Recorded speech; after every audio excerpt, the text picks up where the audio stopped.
Hello guys, അപ്പോൾ welcome back to our channel. അപ്പം നിങ്ങളൊരു സോഫ്റ്റ്വെയർ എഞ്ചിനീയറോ അല്ലെന്നുണ്ടെങ്കിൽ ഡെവലപ്പിംഗ് പഠിക്കുന്ന ആളോ ആണെന്നുണ്ടെങ്കിൽ ഇമ്പോർട്ടൻ്റ് ആയിട്ട് അറിഞ്ഞിരിക്കേണ്ട രണ്ട് ടെക്നോളജീസാണ് ഡോക്കറും കൂബർനെറ്റീസും. ഓക്കെ, നിങ്ങൾ വർക്ക് ചെയ്തില്ലെങ്കിലും ഡോക്കർ ഏതായാലും അറിഞ്ഞിരിക്കണം. പിന്നെ കൂബർനെറ്റീസ് എന്നുള്ളത് നിങ്ങൾ വർക്ക് ചെയ്തില്ലെന്നുണ്ടെങ്കിലും അതിൻ്റെ കൺസെപ്റ്റ് അറിഞ്ഞിരിക്കേണ്ട ഒരു ഇമ്പോർട്ടൻറ്റ് കേസാണ്. ഓക്കെ, അപ്പം നമ്മൾ പ്രോഗ്രാമിങ്ങിലെ ഒരു ക്ലാസിക് ഫ്രേസാണ് it works on my machine എന്നുള്ളത്.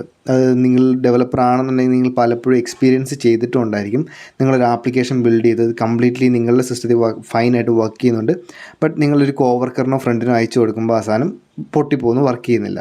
ഓക്കെ, അപ്പം നമുക്കിതൊരു സിമ്പിൾ ആപ്ലിക്കേഷൻ വെച്ചിട്ട് നമുക്ക് ഈ പ്രോബ്ലം എങ്ങനെ സോൾവ് ചെയ്യുന്നതെന്ന് നോക്കാം. ഓക്കെ, നമ്മൾ ഡോക്കറും കൂബർനെറ്റീസും ഉപയോഗിച്ചിട്ട് ഈ പ്രോബ്ലം എങ്ങനെ സോൾവ് ചെയ്യുമെന്ന് നോക്കാം. ഓക്കെ, നമ്മുടെ അപ്പോൾ ഒരു ആപ്ലിക്കേഷനുണ്ട്. ഫ്രണ്ട് എൻഡ് റിയാക്റ്റീവ് ബിൽഡ് ചെയ്തിട്ട് ബാക്ക് എൻഡ് Node.js, പിന്നെ ഡാറ്റാബേസ് MongoDB. ഓക്കെ, അപ്പം നമ്മുടെ ആദ്യത്തെ ബിഗ് പ്രോബ്ലമാണ് the pain of sharing code. Okay, ഇപ്പോൾ നമ്മൾ പറഞ്ഞ പോലെ തന്നെ നമ്മൾ ഫ്രണ്ടിന് അയച്ചു കൊടുത്തു കഴിയുമ്പോഴത്തേക്കും പുള്ളിക്കാരൻ അതിനെ റൺ ചെയ്യാൻ നോക്കുമ്പോഴത്തേക്കും റൺ ആകുന്നില്ലാത്ത അവസ്ഥ, അല്ലെന്നുണ്ടെങ്കിൽ ആപ്പ് ക്രാഷ് ആകുന്നു. ഓക്കെ, അപ്പം നമ്മൾ മാനുവലി ഈ സെറ്റപ്പ് ചെയ്യണം, അല്ലെന്നുണ്ടെങ്കിൽ മാനുവലി നമ്മൾ ഈ അയച്ചു കൊടുത്ത കോഡ് റൺ ചെയ്യണമെങ്കിൽ ആദ്യം Node.js ഇൻസ്റ്റാൾ ചെയ്യണം, അത് കഴിഞ്ഞിട്ട് MongoDB ഇൻസ്റ്റാൾ ചെയ്യണം, അത് കഴിഞ്ഞിട്ട് നെസസറി ആയിട്ടുള്ള NPM പാക്കേജസ് എല്ലാം ഇൻസ്റ്റാൾ ചെയ്യണം. പിന്നെ നമുക്ക് ദൈവത്തോട് പ്രാർത്ഥിക്കാം ഈ സാധനം വർക്കാണോ അല്ലെന്നുണ്ടെങ്കിൽ എററൊന്നും കിട്ടാതിരിക്കാൻ വേണ്ടിയിട്ട്. ഓക്കെ, അപ്പം പിന്നെ നമുക്ക് env വേരിയബിൾസ് സെറ്റ് ചെയ്ത് കൊടുക്കണം. അപ്പം നമ്മുടെ സിസ്റ്റത്തിൽ ചിലപ്പോൾ ഒരു Node.js 18 വേർഷനിലായിരിക്കും ചെയ്തേക്കുന്നത്, നമ്മുടെ കൂട്ടുകാരൻ ചിലപ്പോൾ ഉപയോഗിക്കുന്നത് 20 ആയിരിക്കും. അപ്പം അതിൻ്റെയൊക്കെ ഡിപ്പെൻഡൻസി ഇഷ്യൂസ് വരാൻ ഭയങ്കര ചാൻസ് കൂടുതലാണ്. ഓക്കെ, അപ്പോഴാണ് ഡോക്കർ എന്ന് പറയുന്ന ടെക്നോളജി വെച്ചിട്ട് നമ്മൾ ഈ പ്രോബ്ലത്തെ സോൾവ് ചെയ്യുന്നത്. ഓക്കെ, അപ്പം ഡോക്കർ ഉറപ്പിക്കും ഈ സാധനം വേറൊരാൾ ഡോക്കർ വെച്ച് റൺ ചെയ്തിട്ടുണ്ടെന്നുണ്ടെങ്കിൽ വർക്ക് ചെയ്യുന്നുള്ള കാര്യം. അപ്പം ഡോക്കർ ഒരു കണ്ടെയ്നറൈസേഷൻ ടെക്നോളജിയാണെന്ന് നമ്മൾ പറഞ്ഞു. ഡോക്കർ ബേസിക്കലി ചെയ്യുന്നത് എന്താണെന്ന് വെച്ചിട്ടുണ്ടെങ്കിൽ നമ്മുടെ ആപ്പ്, ഇപ്പം ബായ്ക്കെൻഡ് തന്നെ എടുക്കാം, നമ്മുടെ ബായ്ക്കെൻഡ് ആപ്പ് റൺ ചെയ്യാൻ വേണ്ടിയിട്ടുള്ള എല്ലാ ഡിപ്പെൻഡൻസീസും ഡോക്കറിൻ്റെ ഒരു എൻവയോൺമെൻറ്റിൽ ഒരു ബോക്സ് പോലെ സെറ്റപ്പ് ചെയ്തെടുക്കും. അപ്പം നമ്മുടെ ബായ്ക്കെൻഡ് Node.js ആണെന്ന് പറഞ്ഞു. അപ്പോൾ ഈ Node.jsന് റൺ ചെയ്യേണ്ട സാധനം, Node.jsൻ്റെ വേർഷന്, അതിൻ്റെ ഡിപ്പെൻഡൻസീസ്, ഇങ്ങനെയുള്ള സാധനമെല്ലാം ഡോക്കർ ഒരു കണ്ടെയ്നർ അല്ലെങ്കിൽ ഒരു ബോക്സ് ആയിട്ട് എടുക്കുക. ഈ ബോക്സിൻ്റെ അകത്ത് ഇതിന് വേണ്ട റിലേറ്റഡ് ആയിട്ടുള്ള എല്ലാ കാര്യങ്ങളും ഇതിൻ്റെ അകത്ത് ഇൻസ്റ്റാൾ ചെയ്യും. അങ്ങനെയാണ് സോൾവ് ചെയ്യുന്നത്. അപ്പം നമ്മളിപ്പം മെയിൻ ആപ്പിനെ കണ്ടെയ്നർ ആക്കുകയാണെന്നുണ്ടെങ്കിൽ ഫ്രണ്ട് എൻഡിനൊരു കണ്ടെയ്നർ, ബാക്ക് എൻഡിനൊരു കണ്ടെയ്നർ, ഡേറ്റാബേസിനൊരു കണ്ടെയ്നർ. ഓക്കെ, അപ്പം നമ്മൾ ഓരോന്നിനെയും സെപ്പറേറ്റ് ചെയ്ത് ഓരോ കണ്ടെയ്നേഴ്സാക്കി കീപ്പ് ചെയ്യുകയാണ്.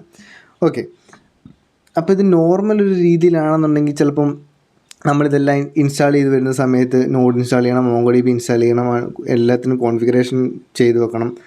പിന്നെ ഇപ്പോൾ ഒരു വിർച്വൽ എൻവയോൺമെൻറ്റ് നമ്മളല്ലെന്നുണ്ടെങ്കിൽ വിർച്വൽ മെഷീൻ ക്രിയേറ്റ് ചെയ്തിട്ടുണ്ടെന്നുണ്ടെങ്കിലും അത് ഭയങ്കര സൈസ് കൂടുതലാണ്, ഒട്ടും കോമ്പാറ്റബിൾ അല്ല, അങ്ങനെയുള്ള കേസൊക്കെ ഉണ്ട്. അപ്പം ഡോക്കറൊക്കെ എന്ന് പറഞ്ഞിട്ടുണ്ടെങ്കിൽ ഒരു വിർച്വൽ മെഷീനെ അപേക്ഷിച്ചും ഭയങ്കര റിസോഴ്സ് യൂസേജ് കുറവുള്ളൊരു സാധനമാണ്.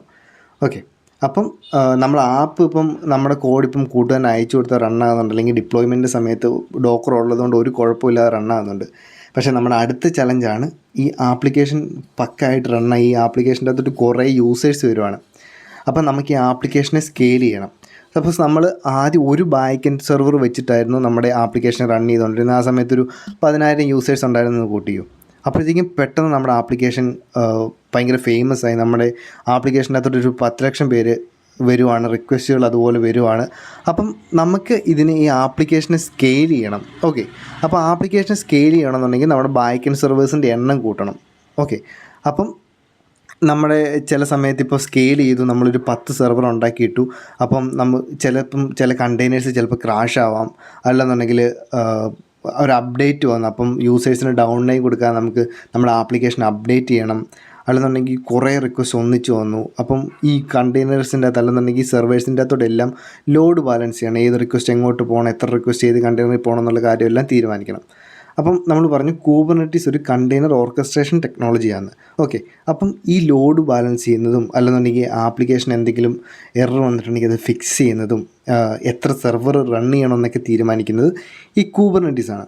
ഓക്കെ, അതിനുള്ള കേപ്പബിലിറ്റിയാണ് കൂബർനെറ്റീസിനുള്ളത്. അപ്പം ബേസിക്കലി നമ്മൾ പറയുകയാണെന്നുണ്ടെങ്കിൽ ഈ കണ്ടെയ്നറിനെ ഇങ്ങനെ മാനേജ് ചെയ്യുന്നതിന് ഓർക്കസ്ട്രേഷൻ എന്നാണ് പറയുന്നത്. അതാണ് കൂബർനെറ്റീസിനെ ഒരു കണ്ടെയ്നർ ഓർക്കസ്ട്രേഷൻ ടെക്നോളജി എന്ന് പറയുന്നത്. ഓക്കെ, അപ്പോൾ ഈ കൂബർനെറ്റീസ് യൂസ് ചെയ്തിട്ട് നമുക്കിതെല്ലാം കോൺഫിഗർ ചെയ്യുകയോ ഓട്ടോമേറ്റ് ചെയ്യുകയും ചെയ്യാം. അപ്പം നമുക്കൊരു എക്സാമ്പിൾ നോക്കാം എങ്ങനെയായിരിക്കും കൂബർനെറ്റീസിൻ്റെ ഒരു വർക്ക് ഫ്ലോ എന്നുള്ളത്. ഓക്കെ, അപ്പം കൂബർനെറ്റീസ് ഓട്ടോമാറ്റിക്കലി കണ്ടെയ്നേഴ്സിനെ സ്റ്റാർട്ട് ചെയ്യും, സ്റ്റോപ്പ് ചെയ്യും, സ്കെയിൽ ചെയ്യും. ഇപ്പം നമുക്കൊരു 10 കണ്ടെയ്നേഴ്സ് വരെ ആകാം. അപ്പം ചില സമയത്ത് 5 എണ്ണം മതിയായിരിക്കും. അതിനനുസരിച്ച് 5 കണ്ടെയ്നർ ആക്കും. ഇപ്പോൾ ഒരുപാട് ലോഡ് കൂടി കഴിഞ്ഞിട്ടുണ്ടെന്നുണ്ടെങ്കിൽ നമുക്കൊരു 8 എണ്ണമോ 10 എണ്ണമോ ആക്കണമെങ്കിൽ അങ്ങനെ കോൺഫിഗർ ചെയ്ത് വെക്കാം. പിന്നെ ഒരു കണ്ടെയ്നർ അൺഎക്സ്പെക്റ്റഡ് ആയിട്ട് എറർ വന്നിട്ട് ക്രാഷ് ആയിട്ടുണ്ടെങ്കിൽ കുബർനെറ്റീസ് പുതിയൊരു കണ്ടെയ്നർ സ്റ്റാർട്ട് ചെയ്യും. പിന്നെ ഓട്ടോമാറ്റിക്കലി ഓരോ കണ്ടെയ്നറായിട്ട് നമുക്ക് അപ്ഡേറ്റ് ചെയ്യാൻ പറ്റും.